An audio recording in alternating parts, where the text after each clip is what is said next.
Alrighty, let's get into the first main topic of the episode, which is just going to be the NWSL Challenge Cup for 2021. A whole bunch of stuff was let out today, including the full release schedule and also the East and West divisions that are going to be taking place. So we'll start off with the divisions first. First in the East Division, we've got several teams, including Racing Louisville, the North Carolina Courage, the Washington Spirit, the Orlando Pride, I'm missing one more, and Sky Blue FC. And then the other division, the West Division, we've got the Chicago Red Stars, the Houston Dash, the Portland Thorns, OL Reign, and KC NWSL. So the format of the tournament's going to be those two divisions. The best team in each of those divisions is going to face off against each other in the championship match. For those of you, in case you don't know, the Challenge Cup will begin on April 9th. The opener is going to be the Chicago Red Stars taking on the Houston Dash, which I cannot wait for. I'm supremely excited for it. What are some of the big notable games to watch out for this tournament? I obviously don't want to read you off all 21 games. That would be really, really tedious, but what are some of the more noteworthy ones? First off is going to be the opener, which I already mentioned. That's going to be on Friday, April 9th at 8:30 p.m. Eastern Time, where the Houston Dash and the Chicago Red Stars will take each other on. The next most notable game I have is Racing Louisville's first ever game. That's going to be against the Orlando Pride on Saturday, April 10th, 7 p.m. Eastern. Other notable games going on. I think it's worth noting the KC NWSL first game. I'm trying to see when they play in this really long list. They also play on the same day, so that's Friday, April 9th at 10:30 p.m. Eastern Time. They're going to take on the Portland Thorns over in Portland at Providence Park. So, moving into the later parts of the tournament, the final, or the championship, I guess you could say, is going to take place Saturday, May 8th at 1 p.m. And you can watch all of these games on CBS Sports Network, Paramount Plus, or if you're internationally, for example, if you're in Canada or overseas, you can catch all these games on Twitch TV. So, really, really exciting. 21 games in total. We got an East and a West division.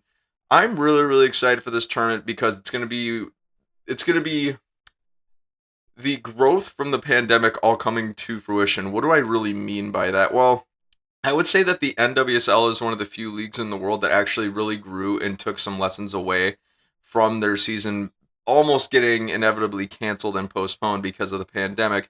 They created this nice preseason tournament that gives younger players a chance to shine and make the roster while also having another competition for fans to look forward to overall. So I think this is going to be a massive tournament. It's going to be a ton of fun for us fans to see. Like I said, it gives us something to look forward to as well. However, the one thing that this is kind of a gripe with this tournament for me is that there's really no playoff, and it makes sense because this is just a preseason tournament overall. But I think if they had at least a 4-team playoff, it would make it way, way, way more impactful because then you're not just picking the best team out of 6 in each division. It seems to be really unforgiving. With a playoff, you'd have a little bit more competitiveness, a little bit more uncertainty, and it makes a much more exciting experience for the fans as well. Of course, that's all subjective. But like I said, it's all understandable. The good news is that when we get to the NWSL regular season, we're going to have a 6-team playoff expanded this year, which is another sign of the league growing in addition to all the multi-year contracts that we've been seeing, which is really, really cool. So having said all that, who do I think is going to emerge victorious from the NWSL Challenge Cup? Who's going to win each division? Who's going to win it all at the end of the day? So we'll start off with the East. In the East bracket, I think I've got the Washington Spirit winning this one. I think they're the best team in the pool. If I'm being completely honest, I think the East Division is pretty weak for the most part. I think a lot of the strongest teams in the league as of right now are in the West Division. So, and having said all that too, I think the Washington Spirit are one of the best teams in the NWSL this year. And I think they're going to be least impacted by the friendly that's going to be taking place between the United States Women's National Team and Sweden. So it'll be really, really interesting to see. I think they're going to shine very well in this tournament. Who do I think is going to win the West Division? What's the other side of the coin? Part of me wants to say the Portland Thorns. The biggest reason is that they're probably the deepest, most talented squad in the West aside from the Chicago Red Stars. The one thing that makes me curious is that the Portland Thorns are obviously going to get thrashed by the fact that their best players on the roster are all going to be over playing against Sweden in the friendly. That's Lindsey Horan, Crystal Dunn, Sophia Smith potentially. Christine Sinclair might be gone. Or actually, no, Christine Sinclair doesn't play for the U.S. What am I saying? So that poses definitely some uncertainty in that particular aspect. But since Portland's got a nice long running team, I think I'm going to give them the edge over this one.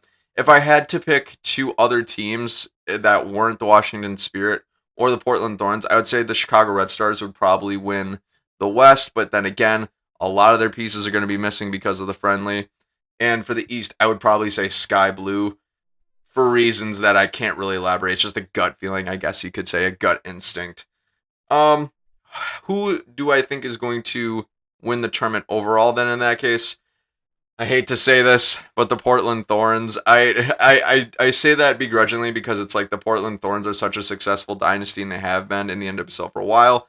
But then again, at least it's not the North Carolina Courage, so there's that as well. It's kind of, I think it's going to be refreshing this season to see North Carolina Courage maybe not perform as well as they have in past seasons because they lost a ton of talent in the offseason as well. So it should be super, super interesting. I can't wait to see how this Challenge Cup will shape out. So, ladies and gentlemen, I want to know what you think. Who do you think is going to take home the East and West Division? And who do you think is going to win the Challenge Cup? What do you think of the tournament overall? Feel free to jump down in the comments below and let me know what you think.